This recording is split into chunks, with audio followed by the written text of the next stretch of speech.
خواتین و حضرات السلام علیکم۔ 22 اکتوبر ہفتے کی شب اور رات گئے کی اس براہ راست نشست سے آپ سب کو خوش آمدید۔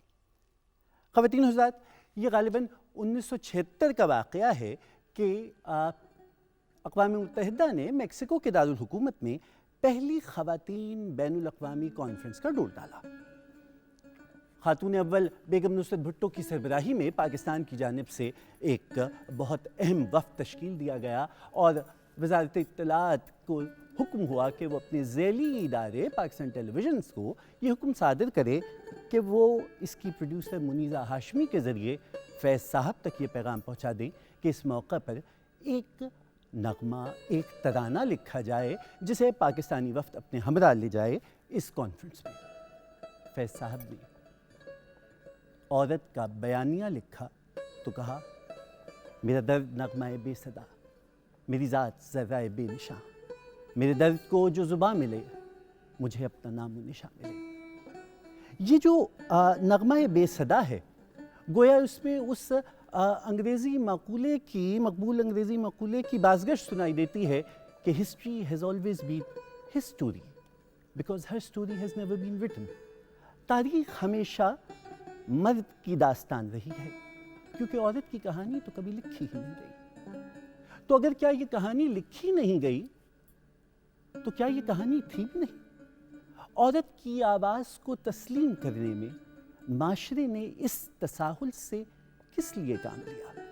قدیم روما سے لے کر 20ویں صدی کے ابتدا کے ہندوستان تک تعلیم یافتہ ہونا شریف گھرانوں کی عورتوں کا علاقہ نہیں تھا، بلکہ یہ ایک مخصوص طبقے کی خواتین سے وابستہ تھا۔ خود 1880 میں جب انجمن حمایت اسلام کی جانب سے الطاف حسین حالی نے خواتین کی تعلیم اور بچیوں کے اسکولوں کا ڈور ڈالا تو حالی کو خطوط موصول ہونے لگے، آپ یہ کیا ظلم کر رہے ہیں؟ شریف گھرانوں کی باپردہ بیویاں اگر پڑھ لکھ گئیں تو عاشقوں کے خطوط پڑھیں گی اور بے راہ رو ہو جائیں گی۔ خود 1886 میں علی گڑھ یونیورسٹی کی ڈیبیٹنگ سوسائٹی میں ہونے والے مباحثے میں جو قرارداد منظور ہوئی وہ تعلیم نسواں کے متعلق تھی، اس لیے کہ نئی پیڑھی کے پڑھ لکھ جانے والے نوجوان لڑکے اب پڑھی لکھی بیوی کا انتخاب کرنا چاہتے ہیں جو انگریز سرکار بہادر کی بیویوں سے گفتگو کر سکے۔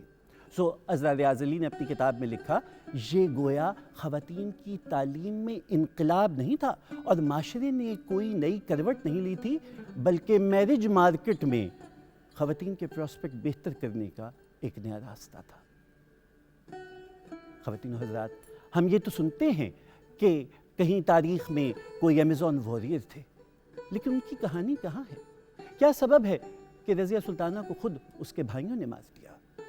وہ کہاں ہیں مغل شہزادیاں کہ جن کے بارے میں مشہور ہے کہ وہ شاعرات تھیں اور کلام کہا کرتی تھیں؟ وہ کلام آج دستیاب کیوں نہیں ہے؟ کیا سبب ہے کہ جب خود 20ویں صدی کے ابتدا میں خواتین کے کہیں چھپ چھپا کے نکلنے والے یا شرما کر پردوں کے پیچھے سے تحریریں برآمد ہوئیں تو اس پہ کسی عورت کا نام نہیں تھا، بلکہ کوئی والدہ افضل علی تھی، کوئی بنت نظر الباقر تھی؟ مردوں کے حوالوں سے کب تک عورت اپنا تخلیق کا کام منسوب کرتی رہی ہے؟ ہماری آج کی نشست اردو ادب اور خواتین اور اس سارے عرصے میں وہ جو مسنگ وائسز ہیں ان کو ڈھونڈنے کا عمل ہے۔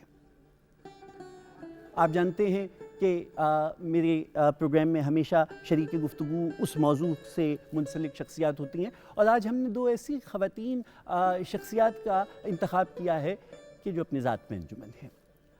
یہ محفل مکمل نہیں ہوتی اگر اس میں گائکی نہ ہو۔ آج یہ اہتمام بھی رکھا گیا ہے کہ وہ جو بڑے مستند اور توانا لہجے ہیں جو پاکستان کی خواتین شاعرات کی ہیں، ذرا ان کے کلام کو بھی سنا جائے اور ایک بہت ہی خوبصورت آواز سے سنا جائے۔ اس سب کا تعارف اور یہ ساری باتیں ایک مختصر سے وقفے کے بعد۔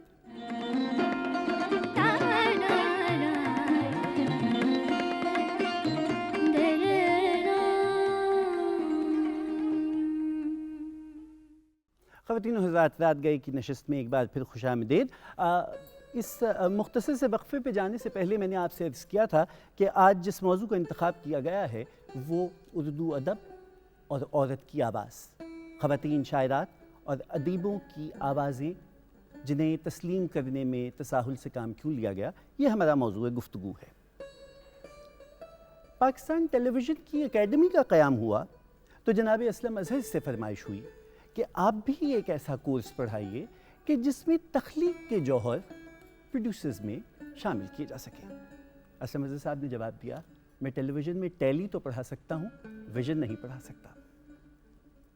خواتین و حضرات، ضروری نہیں ہے کہ تخلیق کا جوہر محض کسی ڈگری یا کسی خاص راستے سے آتا ہو، کیونکہ یاسمین حمید نے نیوٹریشن میں ڈگری کی تھی۔ آپ کسی بڑے تعلیمی ادارے میں نہیں بلکہ ابتدا بچوں کے اسکول سے کی تھی۔ یہ اور بات ہے کہ آج پاکستان کی صف اول کی ایک درسگاہ، دانشگاہ، یونیورسٹی میں آپ باقاعدہ زبان اردو کے حوالے سے کورس پڑھاتی ہیں۔ یاسمین حمید کی شاعری اور میرا چونکہ ایک ان کی طرف ایک ذاتی اقربا پروری کا معاملہ ہے کہ یاسمین سے ہماری صاحب سلامت 90 کی دہائی کے اختتام سے ہے کہ جب سے ہم یہ مضبوط توانا لہجہ اردو شاعری کا دیکھ رہے ہیں، لیکن پھر بات یہی ہے کہ یاسمین محض اردو کی شاعرہ نہیں ہے۔ یہ اور بات ہے کہ پس آئینہ، حصار بے در و دیوار، آدھا دن اور آدھی رات، فنا بھی ایک سراب، بے ثمر پیڑوں کی خواہش اور انتخاب، ہم دو زبانوں میں پیدا ہوئے آپ کے شعری مجموعے ہیں، لیکن اس کے ساتھ ساتھ آپ نے تراجم بھی، اور آپ کے تراجم کا مجموعہ جو ہے وہ بھی شائع ہو چکا، اور اس کے علاوہ آپ اخبارات میں لکھتی ہیں، انگریزی زبان میں آپ کی بڑی مستند تحریریں ہیں۔ تو یہ جو بائی لنگوالزم ہے، کیا ابھی تک طے نہیں کر پائی ہیں آپ کے اصل نام جیک آف آل ٹریڈز رہیں گی یا ماسٹر آف ون ہوں گی؟ اس پہ بھی ہم بات کریں گے، لیکن یاسمین آپ کا خود بہت کام ہے جو اگرچہ آپ کو تأمل ہے کہ آپ کو محقق نہ کہا جائے، لیکن خواتین ادیبوں اور شاعروں سے متعلق خود آپ کی بہت بڑی تحقیق ہے اور اس کے اوپر آپ کے مقالے ہیں، ہم اس حوالے سے آپ سے بات کریں گے۔ میری دوسری مہمان درس و تدریس سے وابستہ تو ہیں ہی اور ایک مقامی کالج میں پڑھا بھی رہی ہیں، لیکن عہد حاضر کی نظم اور عہد حاضر کی جدید غزل کا جتنا مضبوط حوالہ میری دوسری مہمان حمیدہ شاہین ہیں، شاید ہی اس وقت یہ مقام مرتبہ کسی اور کو حاصل ہو۔ حمیدہ کے شعری مجموعہ 1992 میں پہلی بار، یہ 96 میں دستک، 94 میں پھر مبادیات اسلام، اچھا یہ بالکل ایک الگ موضوع۔ یہ جو استاد ہوتے ہیں ان کا یہ المیہ رہتا ہے کہ وہ مختلف نوع موضوعات پہ تحقیق بھی کرتے رہتے ہیں، اور جہاں آپ شاعرہ ہیں وہاں پھر آپ محقق بھی ہیں۔ زندہ ہوں آپ کا مجموعہ نظم ہے، اور ترک غمزہ زن ترتیب و تالیف ہے۔ آپ نے ایک سوانی ناولٹ بھی تحریر کیا، میری آپی، پھر دشت وجود آپ کا مجموعہ غزل، دوستی آپ نے افسانے لکھے، اور پھر چونکہ پھر وہی والی بات ہے کہ تحقیق سے وابستہ ہیں تو امجد صاحب پہ بھی آپ نے تحقیق کی۔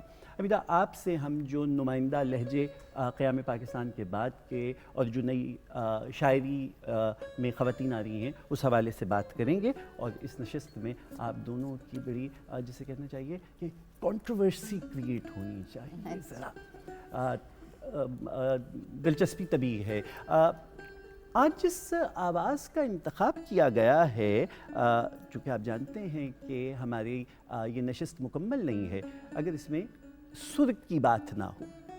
نورا لال جہاں مقبول پنجابی لہجے کا ایک بڑا مستند حوالہ ہے، وہیں آپ نے جو اردو غزلیں گائیں وہ بھی بڑی کمال کی ہیں۔ فلم کی دنیا میں گئیں تو کہاں آپ کی فلم جگنی سپر ہٹ ہے، اور خود پاکستان ٹیلی ویژن سے آپ نے آغاز کیا۔ نورا ہماری آج مہمان ہیں۔ نورا، آپ کی آمد کا بہت شکریہ، اور آج ہم نے یہ خاص ترتیب رکھی ہے کہ آپ سے ہم صرف خواتین شاعرات کا کلام سنیں گے۔ جی بالکل، آج بڑی خوشی کی بات ہے، میرے لیے بڑی فخر کی بات ہے کہ بہت بڑی ماشاءاللہ تشریف فرما ہے شاعرہ، اور یہ میری خوش نصیبی ہے کہ اتنے بڑے خان صاحبوں کے اور شاعرہ کے میں آج پہلی دفعہ اردو سارا کچھ مکس اپ ہے وہ گا رہی ہوں. بہت شکریہ، بہت شکریہ. یاسمین آپا، جی history has always been his story because her story has never been written. جی کس لیے اتنی علت تھی عورت کی آواز کو ماننے میں؟ اور یہ ایک ہسٹوریکل فیکٹ ہے جو صرف اردو شاعری یا اردو ادب تک محدود نہیں ہے، بلکہ بحثیت مجموعی ہم دیکھتے ہیں کہ جہاں مغرب میں ایک بڑی مضبوط تحریک نسواں آئی، وہاں ہمارے ہاں مردوں نے ایمانسپیشن کی تحریک، جیسے طیب جی، سر سید احمد خان یا سید امیر علی، یہ نام ہمارے سامنے آتے ہیں. کس لیے یہ سمجھا گیا کہ ہم شیپ اپ کریں شریف کلچر کو، اور جو ایک برملا توانا لہجہ ہے عورت کا، چاہے شعر میں ہے، چاہے تحریر میں ہے، چاہے تحقیق میں ہے، اس کو پیٹرنائز کیا جائے؟ ایسا ہے کہ جیسے آپ نے ابھی خود ہی کہہ دیا کہ یہ قصہ نیا نہیں ہے، بلکہ یہ صدی یا اس سے پچھلی تو وہ وقت ہے جب چیزیں تبدیل ہونے لگی تھیں، ورنہ عورت کا جو مقام ہے یا عورت کو کے بارے میں جس قسم کے تصورات تھے، یہ آپ چلے جائیے 2-3 ہزار سال پہلے، تو تب بھی یعنی ایرسٹوٹل نے کہ عورت جو ہے شی از این انفنشڈ مین، وہ یہ راسخ ہو چکے تھے لوگوں کے ذہنوں میں، اور عورت کا ایک رول تصور کیا جاتا تھا جس سے باہر وہ نہ نکل سکے یا نہیں نکل سکتی تھی. یہ جو کہا جاتا ہے کہ اس زمانے میں کہا جاتا تھا، اب بھی شاید یہ بات جو ہے کہیں کہیں موجود ہو، کہ عورت وہ سب چیزیں غالباً کر نہیں سکتی جو مرد کر سکتا تھا. اتنی بڑی شاعر مثال کے طور پہ غالب، یا آپ آرٹ میں چلے جائیے، اس طرف چلے جائیے ویسٹ کی طرف، کہ مائیکل اینجلو تھے تو لیونارڈو ڈاونچی تھے، تو عورت تو کوئی ایسی نہیں. اس کے جواب، یہ سوالات اٹھائے گئے ہیں دنیا میں اور اس کا جواب بھی دیا گیا ہے. جو یہ خیال ہے کہ صلاحیت کے ساتھ کوئی پیدا ہوتا ہے، ٹھیک ہے، یہ بالکل غلط نہیں ہے، لیکن اسی صلاحیت سے کوئی یکدم جو ہے تصویریں نہیں بنانے لگتا یا یکدم نہیں لکھنے لگتا. ایک عرصہ تربیت ہوتی ہے آپ کی، اس کے بعد آپ اس طرف آتے ہیں. تو عورت کی تربیت کا تو تصور ہی نہیں تھا، وہ کس طرح تھی، اس کا ٹیلنٹ جتنا بھی تھا یا جتنا بھی ہوا کرتا تھا، وہ کسی اور طرف کو کسی اور دوسرے کاموں کے استعمال میں ضائع ہو جاتا تھا. لیکن کہا یہی جاتا تھا، پھر طے یہ ہو گیا کہ عورت کا یہ رول ہے، اور سب جو اس طرح کے کام ہیں جن میں کوئی بڑائی ہو یا جن میں کوئی نام ہو، یا وہ خاص اس مرد کے لیے جو ہے وہ رکھ دیے گئے. یہی چیز ہم یہاں دیکھتے ہیں ساؤتھ ایشیا میں بھی. اور اگر پرانی کتاب، پرانا لٹریچر اٹھا کے دیکھیں، جو چیزیں اب تحقیق کے بعد ہمارے سامنے آئی ہیں، یہاں کی مختلف جو زبانیں ہیں، ان میں لکھی ہوئی تحریریں، خواتین کی تحریریں، لوگوں نے ان کو تلاش کیا، وہ ٹکڑوں میں وہ کہیں نہ کہیں دستیاب ہوئیں، ان کو اکٹھا کیا گیا، جمع کیا گیا، اور پھر ان خواتین کے حالات بھی جو ہے ان کے بارے میں لکھا گیا. تو بڑی عجیب و غریب سی تصویر بنتی ہے. جیسے چنڈی داس ہیں، بنگلہ شاعر، ایک بڑا نام ہے، کچھ 2-3 صدیوں پہلے کا نام ہے. ان کی دوست تھی یہ رامی، جو ان کے مطلب ساتھ ہی رہتی تھی، لیکن کسی کو نہیں پتہ تھا جب تک کہ وہ کیا کرتی ہیں، کیا لکھتی ہیں، جب تک کہ چنڈی داس گزر گئے، اور پھر وہ خود بھی جو ہیں گزر گئیں، اور اس کے 200 برس بعد کسی نے تحقیق کے دوران ایک ان کے ہاتھ میں کاغذوں کا جیسے وہ پلندہ یا ڈھیر جو ہے وہ نکلا، اور انہوں نے اس میں تلاش کیا، تو وہ سب رامی کی نظمیں تھیں. اور اس ڈسکوری کے بعد جو ہے ان کا کوئی طے ہوا اسٹیٹس اس میں ادب میں، ان کے ادب میں. اس طرح کی بہت سی کہانیاں ہیں، جب آپ پڑھتے ہیں ان کے بارے میں تو ہر عورت کی اپنی کہانی ہے. جو جیسے ایوولوشن ہے، ایوولوشن صرف بایولوجیکل نہیں ہوتا کہ آپ وہ ہر سطح پہ ہوتا ہے، اور آپ کی صلاحیت، کریٹو وجود، آپ کا تخلیقی وجود جو ہے اس کا بھی ایوولوشن ہوتا ہے. تو مرد کا ایوولوشن تو 2500-3000 ہزار سال سے، اس سے بھی پہلے سے ہو رہا ہے، اور وہ اب ایک اس نے شکل اختیار کی ہے. عورت کا میں ہمیشہ کہتی ہوں کہ عورت کے تخلیقی وجود کا ایوولوشن، اس کی عمر صرف 100 سے اوپر کر لیں، اب یہ 20 سال بتا رہا ہے. یہ ظاہری شکل ہے، کہیں پردے کے پیچھے تخلیق تو ہو رہی تھی. اگر میں آپ کی جانب آؤں، ہم سنتے ہیں کہ مغل شہزادیاں بہت اچھی شاعرات تھیں، کلام کہیں دستیاب نہیں ہے. تو اس کے بابری موجود ہے، اکبر نامہ موجود ہے، ان کو کمپائل کرنے کا تصور نہیں تھا. پھر اس کے بعد جیسے ابھی یاسمین نے کہا کہ کتنی زبانوں میں خواتین شعر بھی کہہ رہی تھیں، بات بھی کر رہی تھیں. للہ عارفہ کی شاعری کیا، تو یہ جو مسنگ وائسز ہیں جتنی 19ویں صدی کے اختتام پر 20ویں صدی کے شروع میں جب عورتوں نے لکھنا شروع کیا منظر عام، کیا وجہ ہے کہ وہ مردوں کے نام سے تھیں یا مردوں کے حوالے سے تھیں؟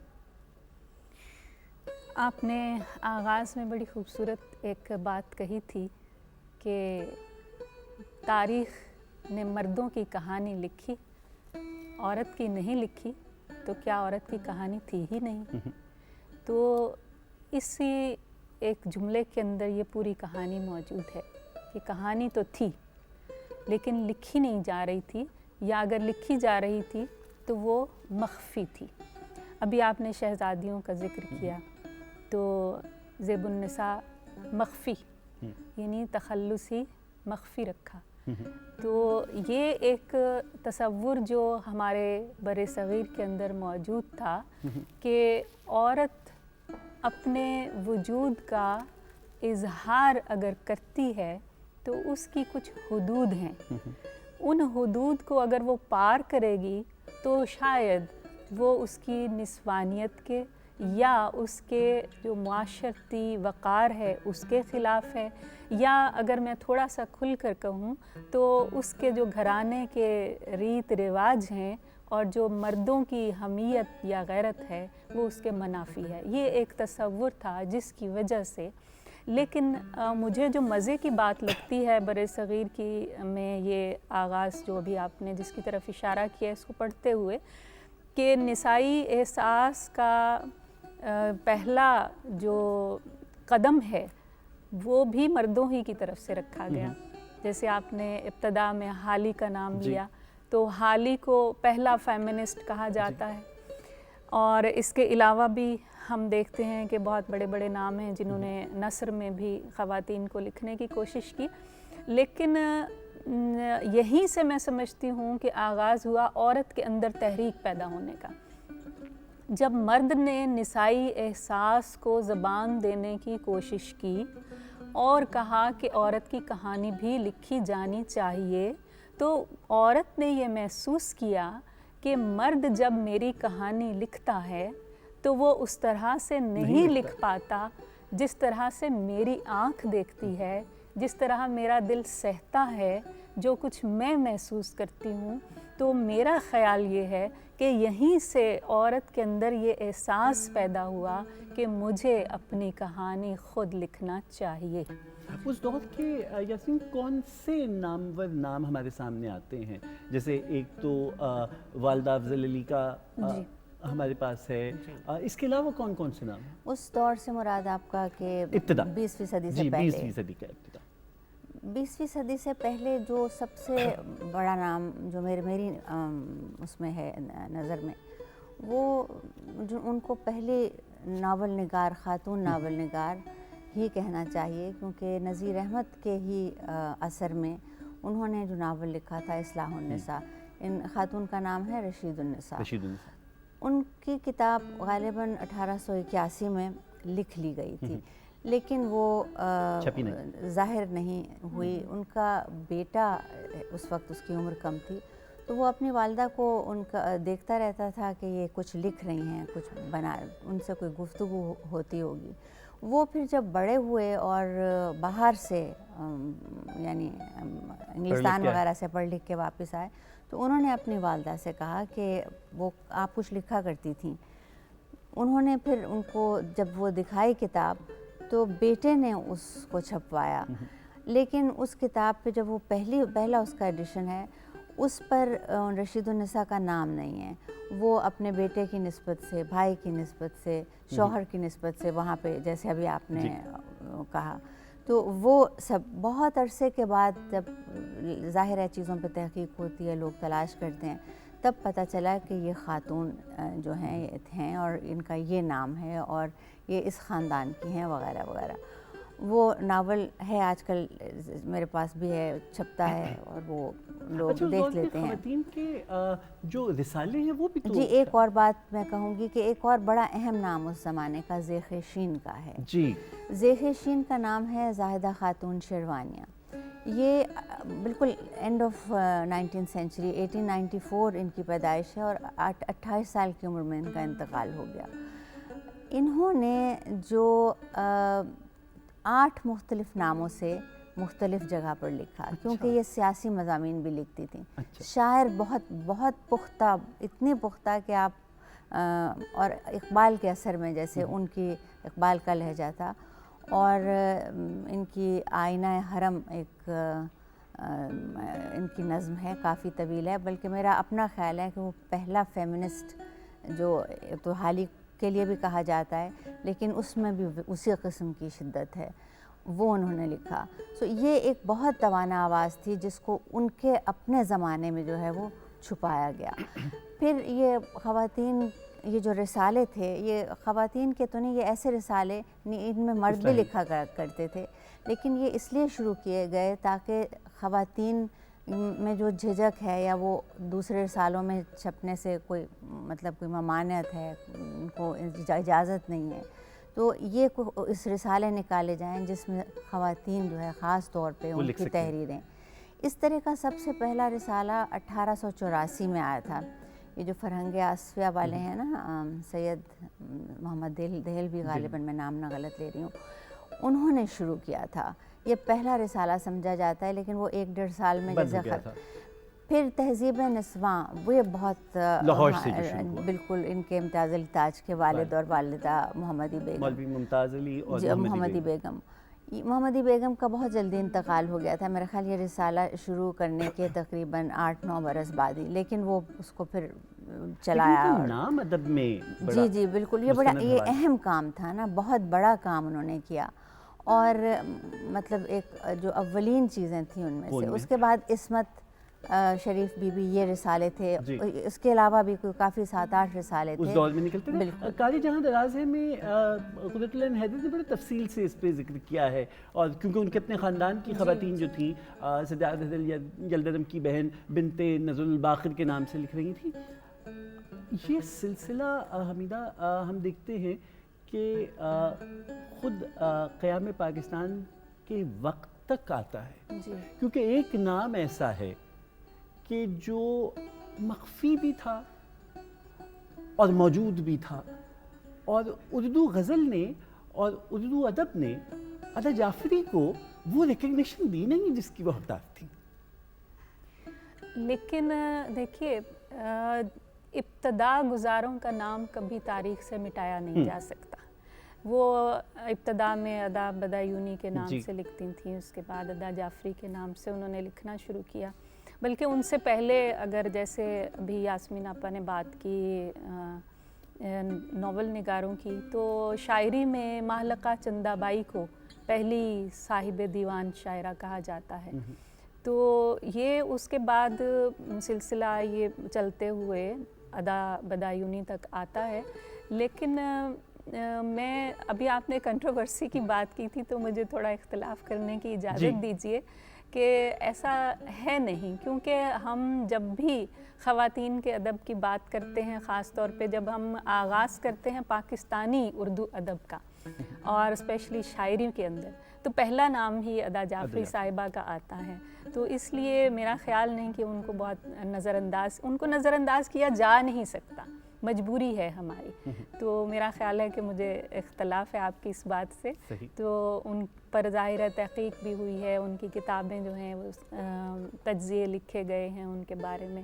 اور غزل میں ادا کا لہجہ کیا خوبصورت لہجہ ہے کہ کوئی سنگ راہ بھی چمک اٹھا تو ستارہ سحری کہا، میری ذات کوئی سنگ راہ بھی چمک اٹھا تو ستارہ سحری کہا، میری لاج جو تیرے ہاتھ تھی اسے کس نے تیرا شبی کہا، اور میرے روز و شب بھی عجیب تھے، نہ شمار تھا نہ حساب تھا، کبھی عمر بھر کی خبر نہ تھی، کبھی ایک پل کو صدی کہا. خواتین حضرات، پاکستان ٹیلی ویژن، چلیے آپ بات کر لیجیے. پاکستان ٹیلی ویژن نے ایک پیکیج تیار کیا ہے ان کے لیے، ادا کے بارے میں وہ پیکیج دیکھتے ہیں.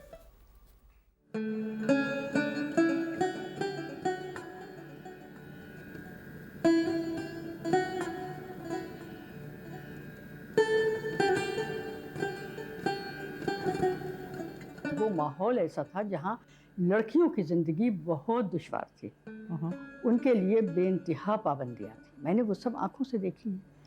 تو پھر میں یعنی بحیثیت ایک عورت ایک لڑکی جو سوچا وہ میں لکھی.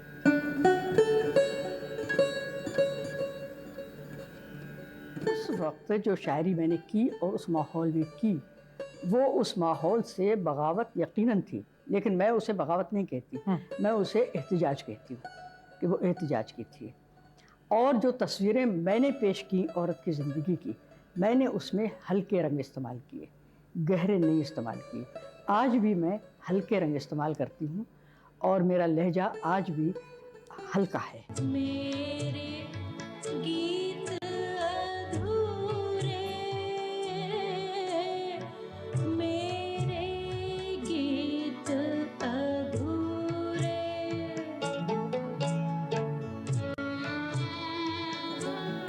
شاعر اور ادیب تنقید نگار بھی ہوتا ہے اندر سے، لکھتا نہیں تنقیدیں، لیکن وہ اگر وہ ناقد نہیں ہے، اچھا ناقد نہیں ہے، تو وہ اچھا شاعر اور اچھا ادیب بھی نہیں ہے.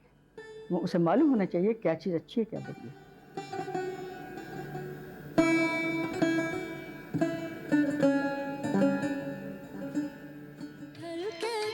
ڈھل کے آنسو ڈھل کے، گنے ہوئے تھے قدم، انحراف کیا ہوتا، گناہ طرز نگاہ تھا، معاف کیا ہوتا.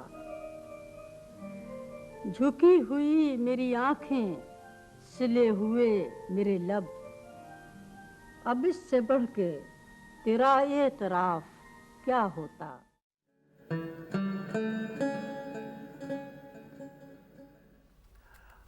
یاسمین جی آپ ادا جعفری کے بارے میں کیا کہیے گا؟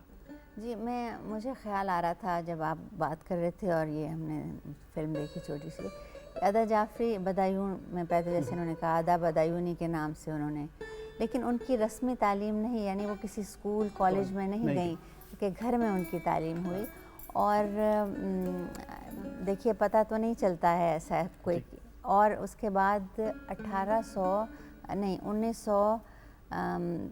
میرا خیال ہے 1944 کی بات ہے کہ ان کی نظم، وہ جو ترقی پسند تحریک والے شائع کیا کرتے تھے ہر سال، منتخب نظمیں ہر سال کی، ان میں ان کا انتخاب شمار ہوا تھا، اور اس میں فیض اور یہ سب لوگ شائع ہوتے تھے. سو مطلب یہ اس وقت جانی جانے لگی تھیں.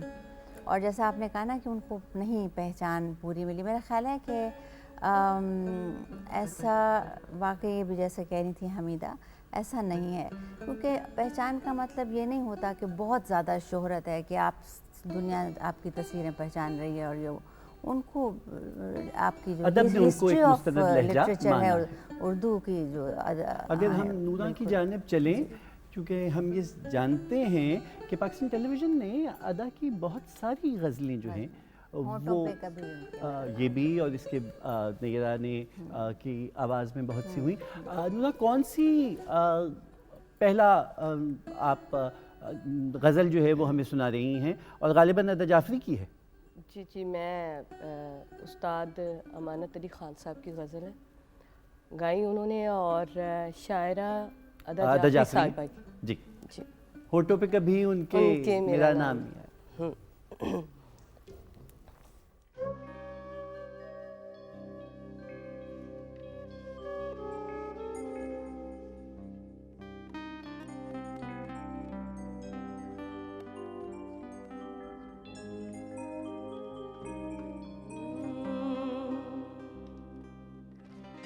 ہونٹوں پہ کبھی ان کے